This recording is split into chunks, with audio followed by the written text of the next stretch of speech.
Karag, welcome back to my vlog. Isang magandang umaga sa inyong lahat. Mula dito sa Lasak City, wala muna tayong menopausal destruction look mga karag-karag. Kasi nga Hagardo versus sa Sikuragan for today's vlog. So hahabol ako sa mga chismisan, mga trending na balita na pinagchichismisan na mga active na mga chismosa at mga chismosa sa social media bago ako babalik ng hospital. Dahil may pasyente nga ako, yung papa ko inoperahan ngayon.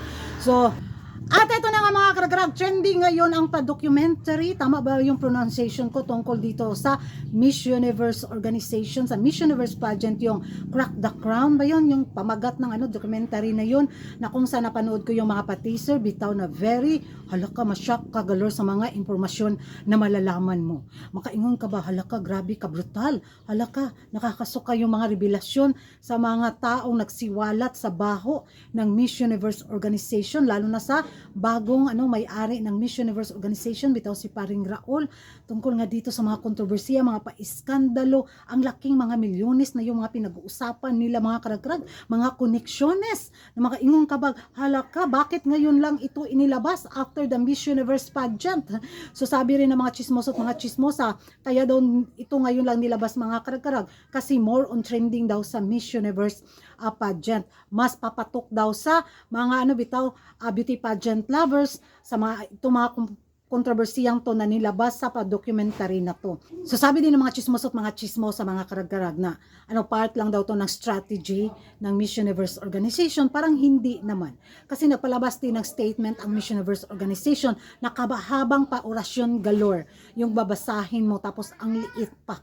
Mabudlat jud ang imong mata pag zoom. Na ano yung mga statement na to, ano yung mga paorasyon galore nila na sinabi ng Miss Universe organization laban nga dito sa pa-documentary na nilahad at sinalaysay ng ibang mga bigating kilalang tao sa lipunan, lalo na sa mga Latin community na mga bansa na masasabi mong ay ito naman sa paorasyon galore ng Miss Universe organization mga karag-karag na kabahaba na kung saan sinabi nilang false daw, fake daw yung mga allegation, wala daw katotohanan. Of course, alam nga naman ang amin ang Miss Universe organization na totoo yun, no?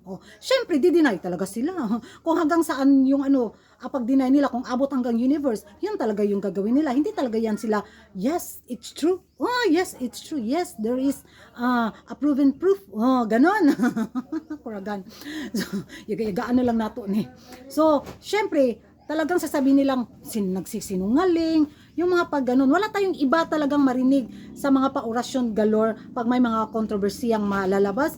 Ayun, lalabas talaga na walang katotohanan. Nasa sa atin na yan kung kanino tayong maniniwala, doon sa documentary or dito sa paorasyon galore ng Miss Universe organization, di ba? Nasa sa atin na yung mga chismos at mga chismosa kung saan tayo papanig. Nako, hahanap ako ng more chismis pa para sa aking pangkabuhayan showcase. Ayun mga karag-karag, at sa mga naglabasa mga kontrobersiya ba, masabi talaga natin hanggang kailan lang kaya ang Miss Universe pageant.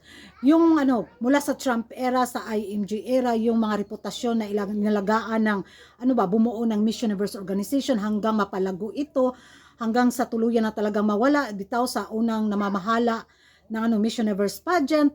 Masasabi talaga natin ilang na lang kaya porsyento mula sa sitang era ang kayang itaguyod ng era na to na mapanatili at mapatuloy ang Miss Universe pageant na minahal nating mga na nakasunod sa sa beauty pageant na kompetisyon, di ba?